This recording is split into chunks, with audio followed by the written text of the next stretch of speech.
Hi, friend. Welcome to this episode of the Christian Woman Leadership Podcast. I'm your host, Esther Littlefield, and I am so glad that you are tuning in and taking a listen to the show today. In this episode, you're going to hear a replay from one of my favorite conversations that we have had on the show over the past 5 years. In choosing this episode, I was sure to choose one that I felt personally challenged by and that I believe will inspire and encourage you in your leadership journey.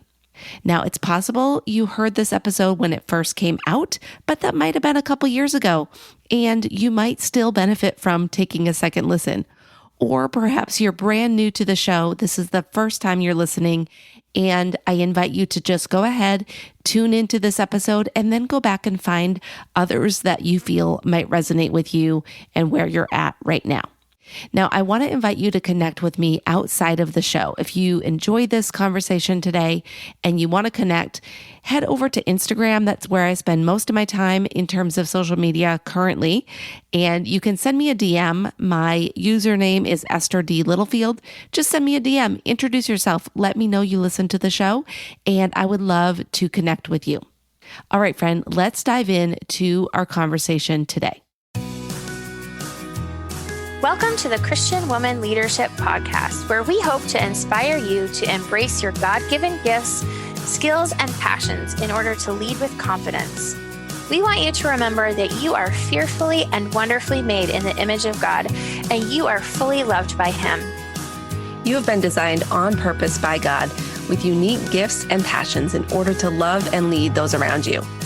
I'm your host, Esther Littlefield, a pastor's wife, business owner, mom, and writer. And I'm Esther's co-host, Holly Kane. I'm a wife, mom, and business owner. I also write at hollykane.org, where I focus on my passion for women's ministry. Together, we chat about important issues that Christian women leaders face. In addition, we interview other women just like you who lead in various roles, from church to community to business. Through this podcast, we offer you encouragement, tools, and resources to help you on your leadership journey. We are so glad you're here with us. Welcome to this episode of the Christian Woman Leadership Podcast. I'm your host, Esther Littlefield, and I am so glad that you are here with me today. And if you live in the United States, I hope that you had a wonderful Thanksgiving holiday and a relaxing weekend, not too crazy with the Black Friday shopping. All right. Now, one of the things that can sometimes come up as we enter this holiday season is feelings and emotions, right? We can have unwanted emotions. We can be surprised by our emotions. Maybe there are some challenges going on in your family that have you feeling stressed or angry or depressed. Or maybe you just know that every year you get your expectations up around the holiday season, and then things don't always go as planned. Or perhaps there's more pressure at work and you're finding it hard to have a moment to enjoy the season. If you're involved in church ministry, there is likely more on your plate at this time of year, and you might just try to ignore the feelings and just stuff them down because you don't have time for it. But the truth is, when we don't deal with or manage our emotions and our feelings, that has a negative impact on us, both in the moment as well as long term. And it actually impacts the people that we lead as well. So in today's conversation, you're going to hear me chat with Jessica Hottle about her leadership journey, as well as why we as leaders need to manage our emotions, not ignore them, and not just lean into them and just say that we should just accept them as they are and not do anything about them. Plus, Jessica shares with us a 5-step process that we can use to manage our emotions as leaders. So maybe you're listening to me say this and you're thinking, oh, I don't need this episode. I'll just skip this one because I don't have a problem with emotions. I don't overreact and I don't get upset easily, so I don't need this one. Well, let me tell you, keep listening. This one is for you too. You still have feelings even if you don't show them outwardly. And you still need to learn how to manage them and process them so that you can be in a healthier place as a leader. We're going to get into all of that in this episode and much more. Now, before we dive in, let me tell you about our sponsor for this episode. Confident Conversations is a mini course designed to help you initiate and lead hard conversations as a Christian woman. Even if you struggle with confrontation, you aren't sure what to say, and you want to avoid hurting people in the process. And let me mention, in this mini course, I talk about dealing with your emotions and managing your emotions during hard conversations, because that is often a time when this issue comes up. So if you're in the place where you might need to have a hard conversation this holiday season, whether at work, with family, or in your church, then go over to confidentconversations.co and check it out. See if it would be a helpful resource for you at this time. Now let's go ahead and dive into our conversation with Jessica. All right. Welcome, Jessica, to the podcast. We are so glad to have you with us today. So I would love if you could start off just by sharing a little bit about you and what your leadership looks like right now. What my leadership looks like right now. Well, I have been married for 5 years. We just celebrated our 7 years of being together. And right now, my husband, he's a financial advisor and he also does real estate. And we volunteer at the church. So that's kind of another place that I have leadership right now is in the church. And I do all of social media and pictures and videos. And I also do slides because we're small. So we still run out of a gym right now. Yeah. So you're kind of a little bit of everything. And I do slides for the songs and craft them and do the scriptures for the pastor as well. So that's kind of the leadership role that I have right now in the church. And in business, I love leading women as far as either one-to-one or in a group setting with health and fitness, or leadership as in leading my own team, meaning I hire out, like I have assistants and things like that, but also just leading a team of other women that are helping women in fitness and health. Okay. So it's kind of a little bit of everything. I think it depends on how you define leadership, right? Whether it's that one-to-one witnessing with women or that private small group or however it is that you view that. Yeah.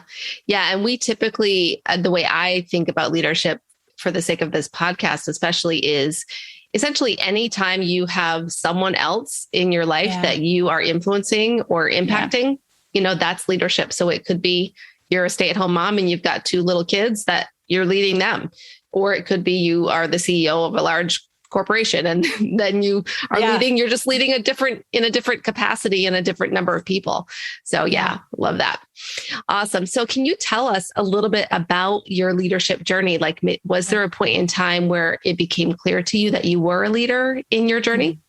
I think it starts back to, I had kind of a rougher upbringing and I had to grow up kind of fast. And I think that's when I really took hold of, I want to say, my own life, because I had to. There was no other choice for me. And so I would say at around 16 was when I really started taking care of myself. I didn't know Jesus at the time. I didn't know him until 22.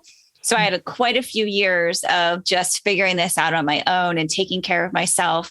But it was also the first time I got a job, and I worked at Joann Fabrics, and it was the biggest blessing for me. I worked there for 8 years, and I just at first started out, I was like, oh, this is just a job. It's annoying, but I slowly began to be a key holder. And then I was one under my boss, and we worked together very closely. And at one point they asked if I wanted to own my own store.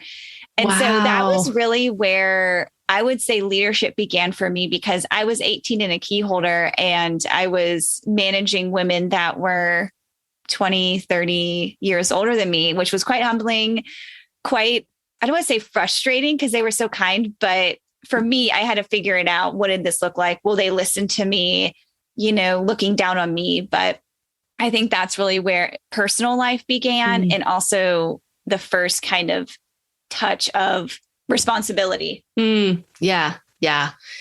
That's amazing. I love that. So you mentioned, there's so many questions now that I have to follow up on that, but you mentioned that you didn't come to Christ until later. Could you share a little bit about that, how that came about?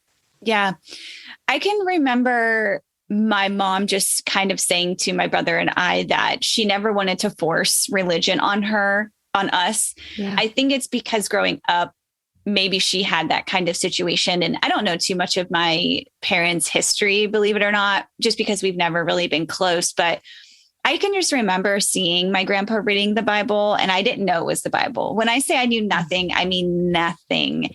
So when somebody said how to find a verse, I didn't know anything. And I was never close with family either at the time. And so my cousin kind of started coming to my work at Joann Fabrics and trying to rekindle that relationship. And we started taking long bike rides, meaning like 15, 20-mile bike rides. And one day she just kind of asked me if I knew the Lord. And that's kind of where it started. Wow. Yeah. It was a slow journey and slow relationship building with the people around me and people that I at once didn't trust. And now I can trust. And that's how it started. I love that. It's so beautiful. So now you have leadership in your church, it sounds like, as well as in your business. So are there any leadership lessons that you have learned, whether back in your career at Joann Fabrics or in your business or ministry roles, that you would want to share with our women? I think the big one that changed my relationship with the people around me and how I work with people is taking responsibility and not blaming anybody else. I think when something goes wrong in our organization or something falls apart on a project, we instantly want to blame the person that quote unquote failed you. They didn't get it right. They should have known better. They didn't show up. They missed the deadline, the timeline, whatever it is. We tend to just keep blaming other people in our organization, and we don't take responsibility as leaders ourselves. Yeah. And that is huge for me, because when my assistant doesn't post this or do this, me just going to her and saying, you did this wrong, why aren't you posting, does not help. I also take responsibility and go, maybe I should have been more clear, better communicator. It's not that she's not taking responsibility herself, but I'm taking responsibility as a leader of the pack, so to speak, or my actions, and being able to say, I can do better. Let me communicate better. Let me handle this better. I'm sorry. I should have done this. And that's really changed how I show up, but also how people show up for me. Yeah, that's so good.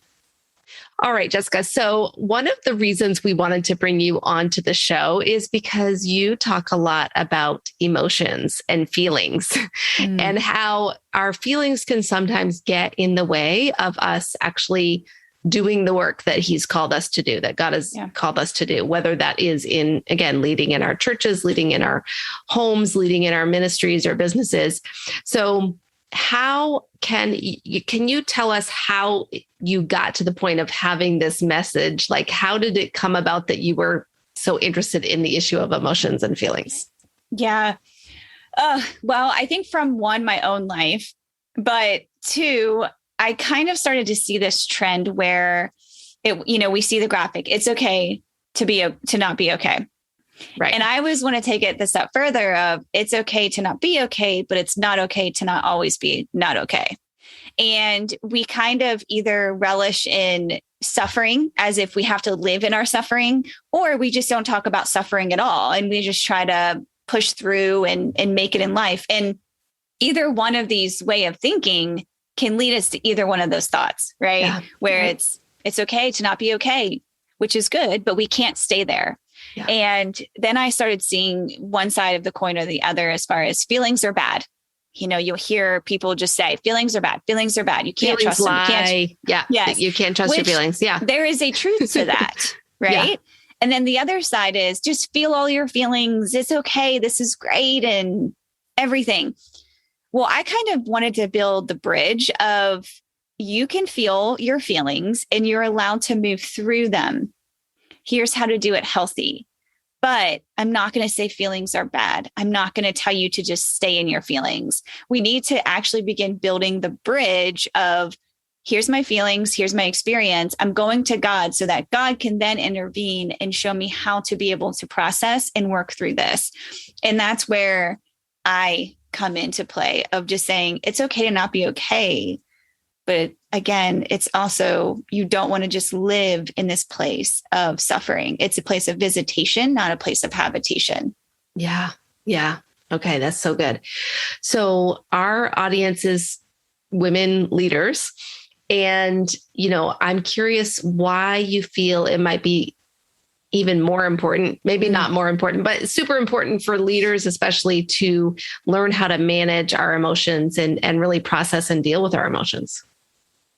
I kind of think of the first time, maybe if you're single or you're engaged and you're going to get married and you're used to living with some girlfriends or by yourself. And then you move into the house with your now husband and you just realize you're kind of, I hate using the word hot mess, but you got some things to work on because now you're not responsible for you. You're also now responsible for your husband. Yeah. And it's kind of the way leadership is, but on a bigger magnitude. Now we have this responsibility for all these other people that we have to manage, take care of, make sure that their needs are being met or that they have what they need. And so if we're not intentional about what's in our hearts, it can disrupt the whole organization. How many times have you had a fight with a friend or your husband or whoever, and you go to work and you're just angry and you're frustrated and you start yelling at your employees? It's the same, or even just going to church and, you're frustrated and you're taking it out. No matter where you are, your feelings and your body are going with you. And that's why, to me, it's important because now it's not just you by yourself living. You're now in basically this realm and this sphere of so many other people that you might not even recognize how other people are experiencing you. Mm-hmm. Yeah. Yeah. It's so true. And I think that it really comes to me, when I think about it, I think, okay, as a leader, a lot of times we feel like we just have to keep it together. Just keep it together. Don't show your emotions. Don't express how you're actually feeling because you've got to keep things running. Right. Mm-hmm. And so we sort of sometimes stuff it down, ignore it, pretend like it's not there.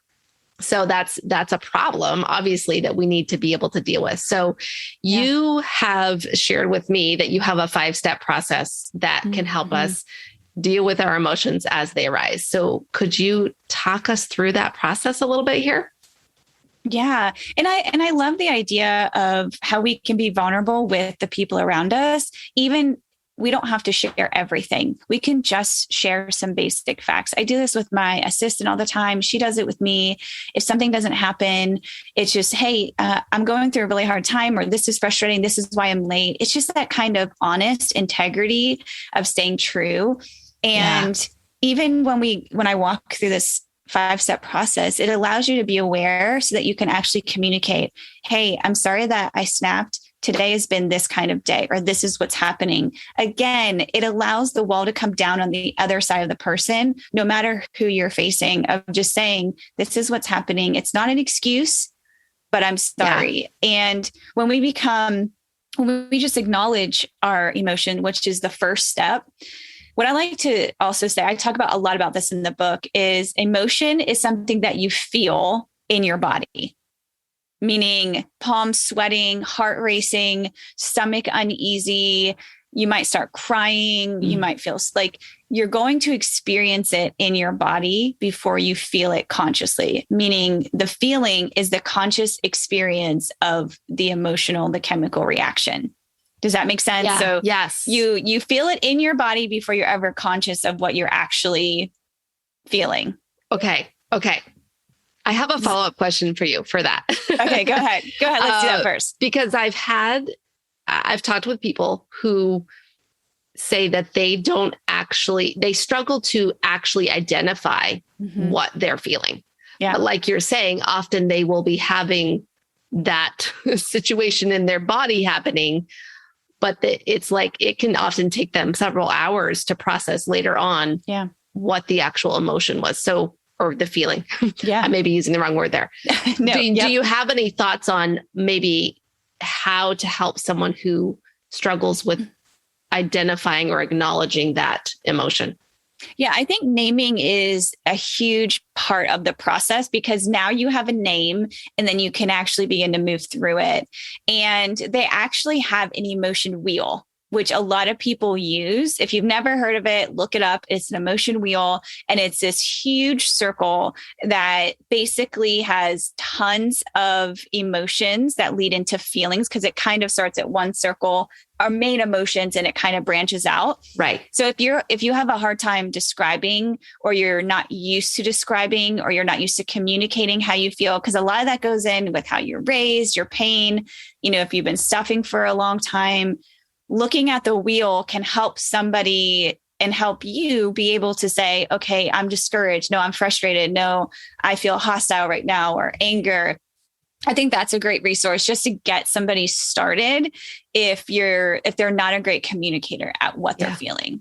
Okay. I love that. Thank you for that practical tool. And I loved just what you brought up as this first step of like, or the thing that we can do as leaders, and just being honest about where we're at without divulging all the details, right? Because we do need to sometimes use discernment in what we share with the people that we are leading. But even just as a practical example, yesterday, my day was like, it just went sideways. The whole day was just awful. And then my husband got home from work. And so I was already stressed, overwhelmed, and just like in the middle of making dinner. And I just said to him, you know what? I haven't had a good day. I'm just letting you know right now, getting it out there. And obviously I'm not leading my husband, but just as an example, like that helped him. He was like, oh, thank you for telling me. Like, cause then he could approach our interactions differently than maybe if I hadn't said that. So it's helpful to be open with the people that are around you if you're in sort of a negative place. So yeah, I love that. I'm with you because I do that with my husband all the time. I mean, sometimes it's at the end that I have to apologize. Sometimes it's usually after I've snapped. And then I say to him, I'm sorry, you did not deserve that. I was having this, or I just explain whatever's going on for that day or what I'm experiencing in general. And I think that it takes a lot of humility. Yeah. But when you let that out and you're just honest, it feels freeing. And you're not trying to hide who you are. You're not trying to have them guess, because women, we think that people should read our minds, right. How we're feeling and what we're doing. But yeah, I think that's so important. Right. Because I could have been like, well, I should just wait for him to ask me how my day was. Or yes, exactly. He should just know, he should see on my face and just come over and give me a hug. Well, yeah. He may have had a bad day too. So exactly. Yeah. It's so true. I'm glad you mentioned that because I'm a huge component. You can never over communicate of, just saying what you need. I often say it to my friends. I say it to people I work with, just ask for what you need. Yeah. Yeah. Okay. All right. So the 5-step process, did you tell us step 1? I feel like you did, but can you reiterate it so that we don't miss out on that? So the first step is just acknowledge. I think when we get to even that point of being able to, I call it the 5-second, like the 5-second face off. My book's called Face Off with Your Feelings, but this is really like a 5-second face off where we just acknowledge and we give ourselves a moment to ask, is this going to help or is this going to hinder? And so that helps us to create just a few seconds of space before our reaction. Is what I'm going to say, is how I'm going to act, is this going to help the situation or is it going to hinder the situation, our relationship, whatever it is? So we just want to be able to acknowledge, hey, something's not right. I'm about to, the pot's about to boil over and something's about to come. Then the next thing is just being able to then identify it. So this is the huge part of being able to move through it. Maybe you need to have a color wheel on hand or to still be able to look down and go, man, I'm feeling XYZ right now. And be able to say, okay, this is what I'm feeling. And then the third thing is we want to be able to accept the emotion without trying to change it, belittle it, compare it, or accept it as our identity. So a lot of times I say acceptance, but I'm not saying that just because you're sad doesn't make you a sad person. If you're angry, it doesn't make you an angry person. A lot of times we use our emotions as our identity that are not based in, of course, the word of God or just the fruit of the spirit. We can identify with those, but hatred, anger, this is just who I am. Phrases like that really keep us stuck and not moving forward or healing, because we think that somehow God gave us that, or that's just how we're bent. We use things to kind of solidify. Right. So that's number 3. Number 4 then is, what is the emotion telling you? I write a lot in the book about how our bodies can be one of our greatest storytellers, meaning tight shoulders, constant headaches, digestion problem, anything like that can just be from chronic stress, overworking, exhaustion, not sleeping. Things like that are just symptoms of what's going on in your body, whether it's, malnutrition or you need vitamins or whatever it is, but it also can just be stress, like emotional stress, spiritual stress. And I think it's important that we take a second to go, what is actually happening and why is this upsetting me? Okay. And then number 5 is, you're going to have that conversation with God, and you're going to go to those scriptures and you're going to renew your mind, right? You're going to start taking the old thought pattern. And I call it in the book, the train switch, where at the point of where the train actually changes direction is the train switch. And that's what we want to do with our thoughts and having this conversation and just being honest with God. I'm frustrated. I'm angry. I'm sad. I feel overwhelmed. I feel defeated. I feel like nobody cares. I think the more honest that we can be with God, the even more we can begin to heal and go through that process. But there's that layer of, well, who do we believe God is? Which is a whole other topic, but it's important. But those are the 5 steps. Okay. Yeah. So I'm curious, what would you say can you go through these 5 steps when you are in the middle of a situation, like a emotional situation? Maybe you're in the meeting and someone says something in that meeting that is just incredibly hurtful and rude to you. And you're in that meeting, and would you recommend someone try to go through those steps right then and there in the midst of the situation? Or do you think this needs to be something that takes place? Maybe you address this in your book. So if you do, everybody read the book, but could you address that here?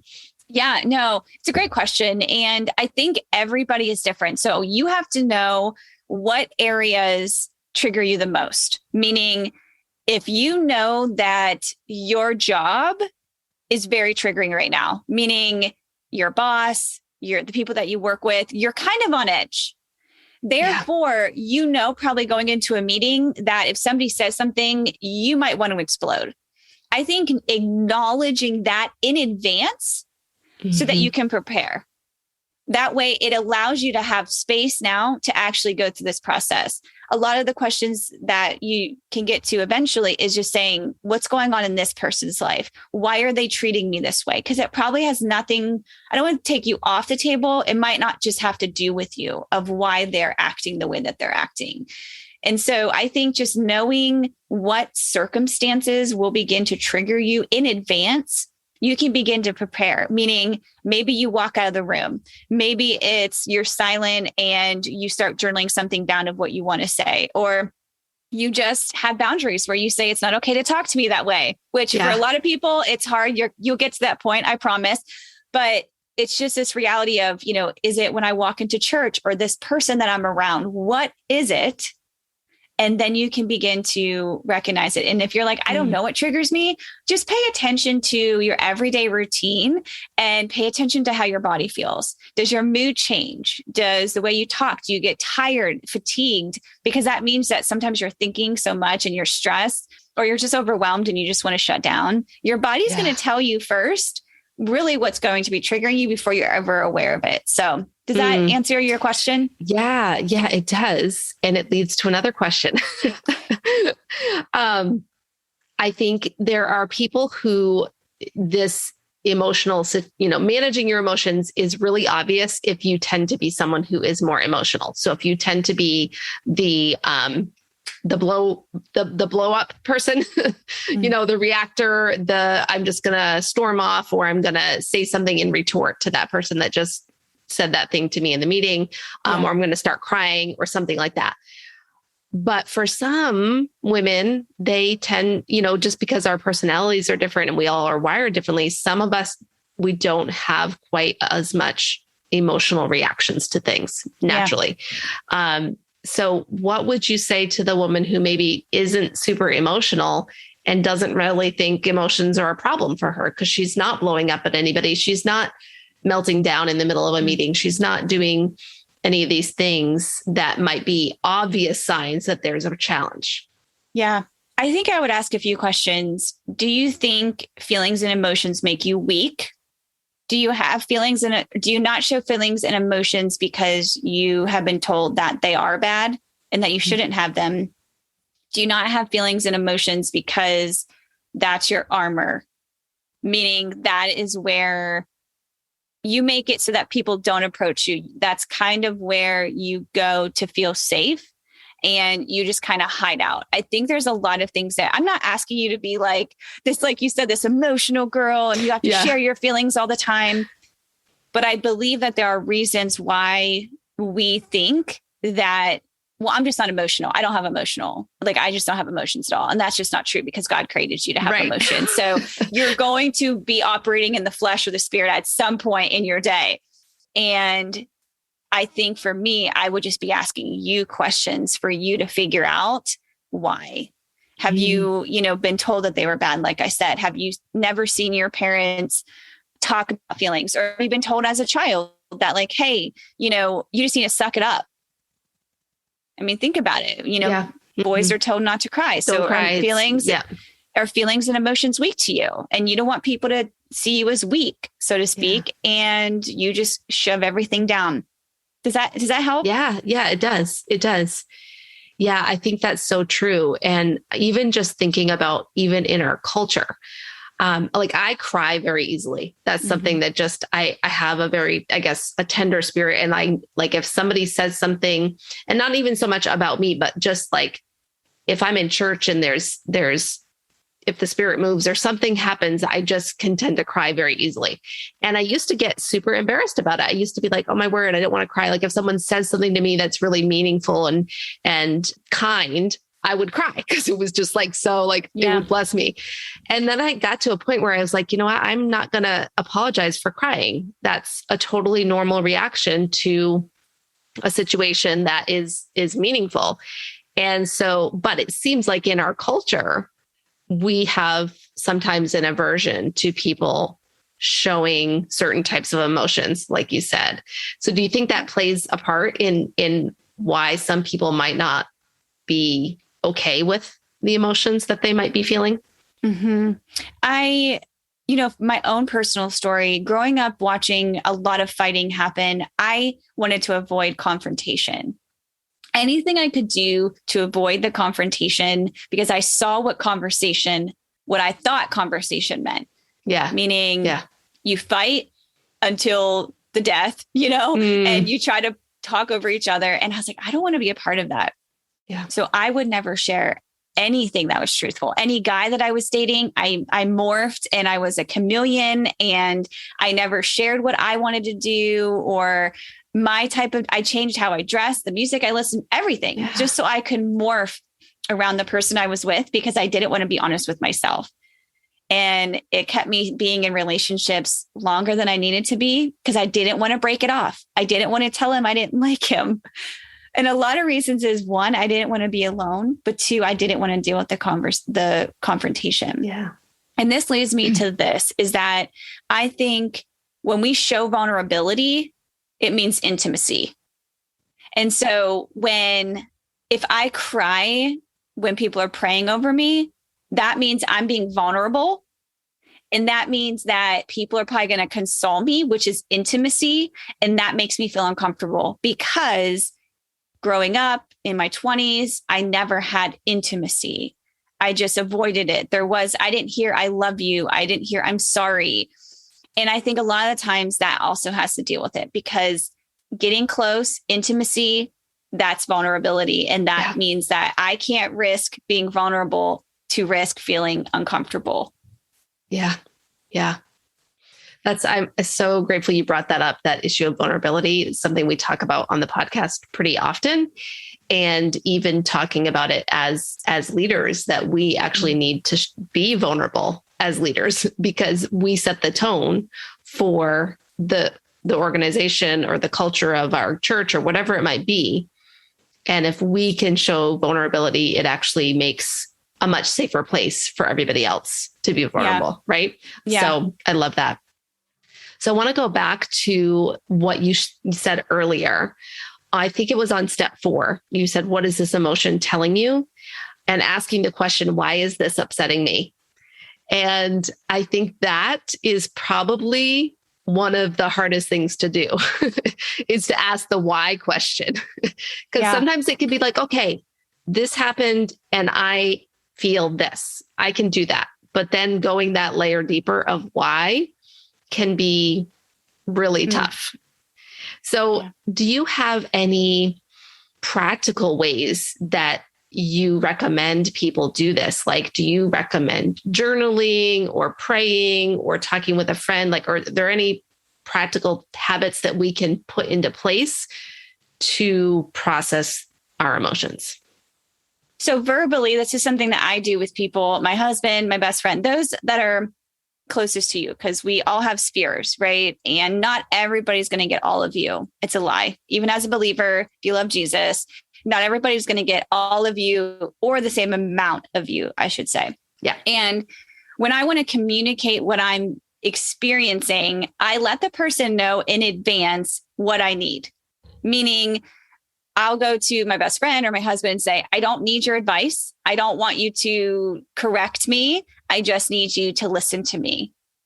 And that helps them know I don't need to be coached. I just need you to listen to me.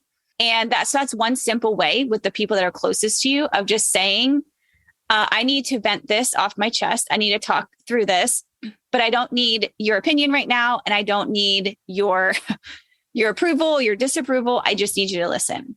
And that again helps them, but it also helps you because you're not going to somebody and you're like saying everything that you feel. And then all of a sudden they're giving you all this feedback and you're kind of angry and you're like, I didn't want your feedback. Well, that's not their fault that they don't know. And so you just have to let them know in advance of just, hey. And then of course, if you're alone in your journal time or your quiet time, definitely journaling. I can't tell you how many things the Lord has opened up for me when I just kept asking the question, why am I feeling this way? What's happening? I'm so confused. I'm frustrated. Why do I feel like I'm stuck in some area? Or why because there's even just this past week or week and a half or so, I kind of felt like I was in a haze and I was like, God, what is going on? And what am I experiencing? And I just started journaling and it just comes out on the pages. Now, I know a lot of people even struggle with journaling. And I think a lot of times they're thinking, well, it doesn't matter or somebody's going to read the journal. It's like, you need to just be honest. If you need to burn the pages, throw them away after you're done. But you need to get them out somehow. So whether it's talking with somebody or writing them down, I think it's really important. Yes, you can pray, but have your prayers be on paper because sometimes we need to get what's in our head actually physically out, whether it's a writing release or through your mouth, but we need to be able to get it out somehow. Yeah. Yeah. I so agree with that. I'm a big proponent of journaling, but my co-host Holly, we often talk about this, that she doesn't love writing, but she's a verbal processor. So for her, sometimes she processes through talking with a friend. But I definitely agree in the power of like bringing it into the light, essentially, when you share it verbally or on paper, it somehow makes it make a little more sense. Like sometimes how ridiculous we're being, or sometimes how much healing we need. Like sometimes it can be that, oh my goodness, I really was hurt. That thing was really serious and I need to get help. I need to take some steps here. So yeah. Okay.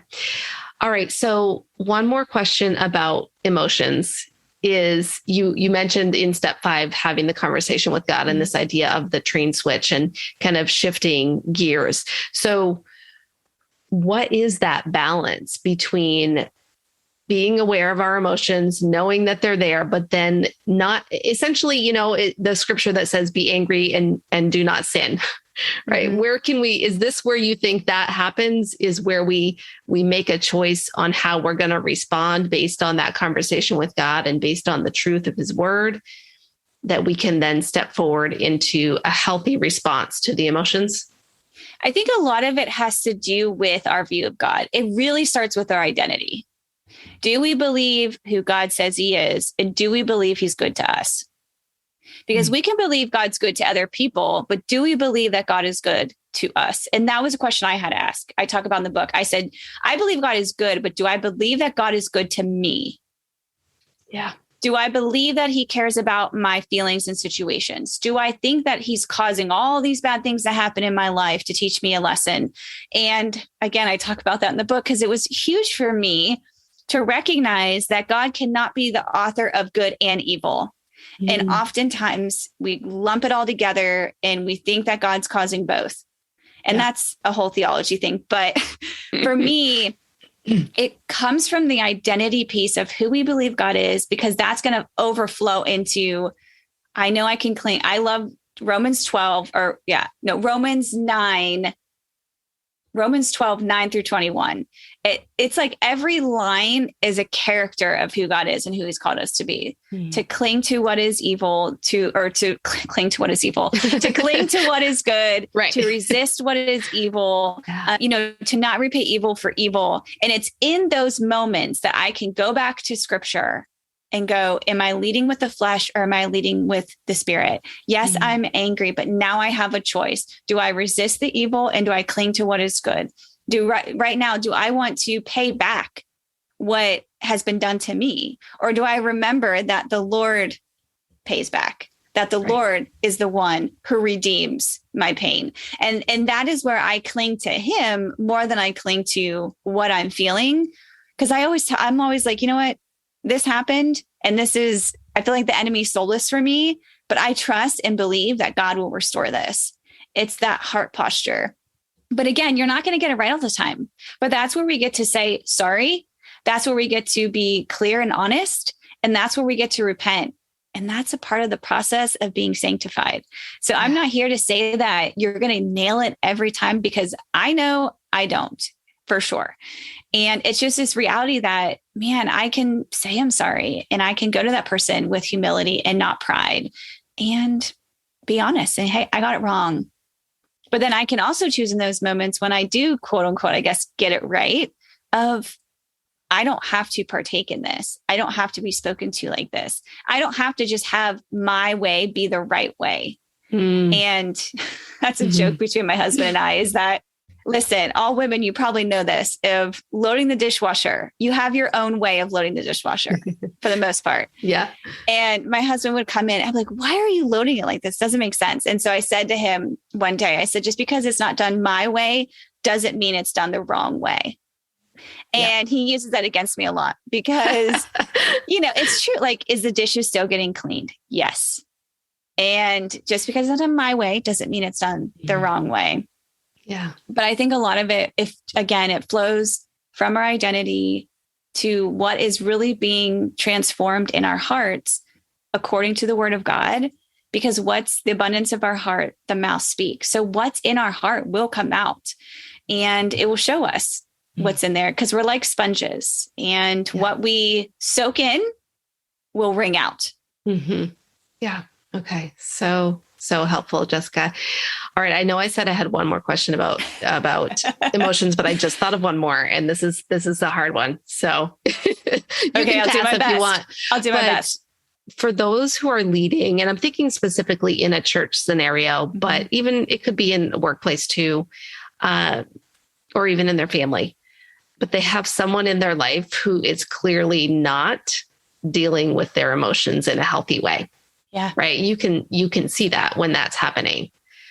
Do you think that is something that we should address or try to approach? Or is that something that we just simply have to leave to God and have him work on that heart? Like, I'm just curious, because I can think of times where maybe you have someone, a volunteer in your ministry team, that is showing signs that they're not in an emotionally healthy place and they're not dealing with those emotions. Any thoughts on how we deal with that? Yeah, a few things come to my mind. One, you have to know your level of connection. So if you're directly over them, then I feel like you have a connection with them where you can say, hey, I've been noticing this happen. Or, is there something that you want to talk about? It's kind of extending the arm and saying, I see this. I acknowledge you. Is there something that you need to be talking about or that you need help with without trying to change them? Yeah. You're not the biggest thing I can offer any leader or just somebody that recognizes behavior or pain is to give your advice when they don't ask it. Because you don't know what they're dealing with. So you could actually make it worse for them or, just make them not want to talk to you at all, which then you lose that disconnection. Now, of course, if it's the word of God or you're constantly pointing them to their identity, yes, please do. If that's your advice, that's kind and loving and it's patient and it's enduring and it hopes in them, yes, please. But we have to know the level of connection that we have with somebody. Have they actually asked for your help? Now, not everybody's going to ask for help. So that's why we know our level of connection to be able to approach them. Yeah. And watching how you give advice when it's not asked, I think is very critical. Now, if you don't have that level of connection and you're recognizing that behavior, somebody else does. And I'm not saying you ignore sin. I'm not saying if something is blatant and obvious, yes, please, we should address them, of course, with, the love of God and all the things.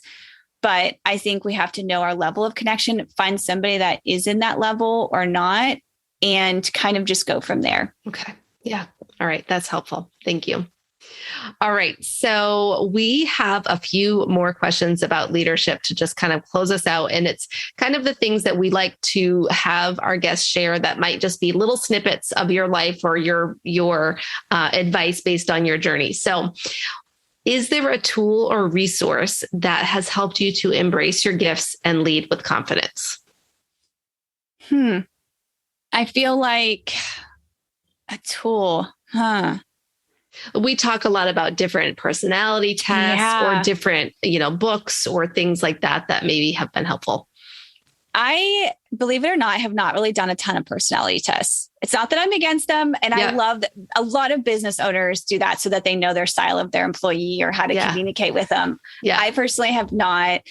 But for me, I think it's, I love how you guys say that readers are, leaders. And I think that's huge. So I'm constantly reading, like right now I'm reading the book, Keep Your Love On and Deadly Emotions. And I just kind of move through any book of the season that I need. And you always have some on deck, but I listen to a ton of podcasts. Craig Rochelle is a great leadership podcast. I'll listen to him. And I think for me, it so varies because it depends on what season of life I'm in and what I need. And that's what I listen to. I think a lot of leaders, they just listen to everything. And I'm like, what do you need right now in this season? And then focus on that versus focusing on everything. So for me right now in the book writing, it was Deadly Emotions and Keep Your Love On. And those are the two books that right now that I just am loving. Okay. I love that. So good. All right. Is there one habit or routine that helps you stay healthy as a Christian leader? Yeah. Well, are we talking like emotionally, physically? Any habit, anything. Could be washing your laundry every week. I don't know. Yeah. Oh, Lord. I left my clothes in the dryer for 6 days, guys. 6 days they were in the dryer. It was so bad. I don't even know. I think I should get like an award for that. 6 days. Mine go into the basket and then they just stay in the basket for 6 days. Yeah. Mine didn't even make it to the basket at this point. So I think one habit for me has been writing everything down, like to-do list. I mean, that is something I've never strayed from ever since Chalene Johnson was where I learned a lot of my business stuff from in the beginning. Yeah. And ever since her trainings, I just have always kept, and I do paper still. I do nothing on my phone. So everything that is scheduled for the day, I still write down, and that helps me to stay focused. What's next? And I've never not done a to-do list. So yeah. Okay. I love that. That's super practical. I am always I have my bullet journal over here. I'm the same way. I have to write things down. So I'm always telling people, just write stuff down. If I don't write it down, I always say, I'm like, if I don't write it down on the calendar or my planner, I forget. because there's so many things going on. Yeah. And if I try to have like my phone and a planner, it's too many places for me. Mm-hmm. So yeah, exactly. Okay. What's one piece of advice that you would give to another woman who wants to grow in her leadership? Yeah. I think be patient and kind with yourself, because when you start to be around other people, you're leading other people. Again, I think you become aware more of your own insecurities. Yeah. You start to think, can I lead her? Oh, did what I say offend her? And you start to be more introspect. You start to look really inside. And I think that that's just an invitation to take things to the Lord. I know, if I can give you an example, when I started with leadership at our church, we've been there since the beginning and we've been in leadership since the beginning, but I've never really been under authority in the church before. And I can tell you that it was hard for me because I have a lot of ideas and a lot of things going on, but there's authority. It's not my church. I can't, and being an entrepreneur and your own business, right? You do what you want, when you want, and how you feel God is leading you. And I took that into church leadership and it just did not work out so well. So that showed me a lot of things in my own heart that I needed to work on. And I think that's always an invitation. And so if you're a new leader, I just want you to know that any tension is welcomed, and it just means things are changing. I think whenever there's tension, we think we must be doing it wrong or we're not doing a good job, but tension just means that things are changing. You're getting new thoughts, your brain's changing. It's uncomfortable. You've never been here before. Yeah. Yeah. Oh, so good. Love that. Love that advice. And I think a lot of women can relate to that, to that experience that you just shared. So good. All right, Jessica. Well, thank you so much for everything you've shared today on this episode, just around managing our emotions, the 5-step process. Those will all be in the show notes, so you guys can go check those out. But be sure to check out Jessica's book as well. So as we wrap up, if the gals who are listening want to connect with you, want to learn more about what you have to offer, can you share with us where we can do that?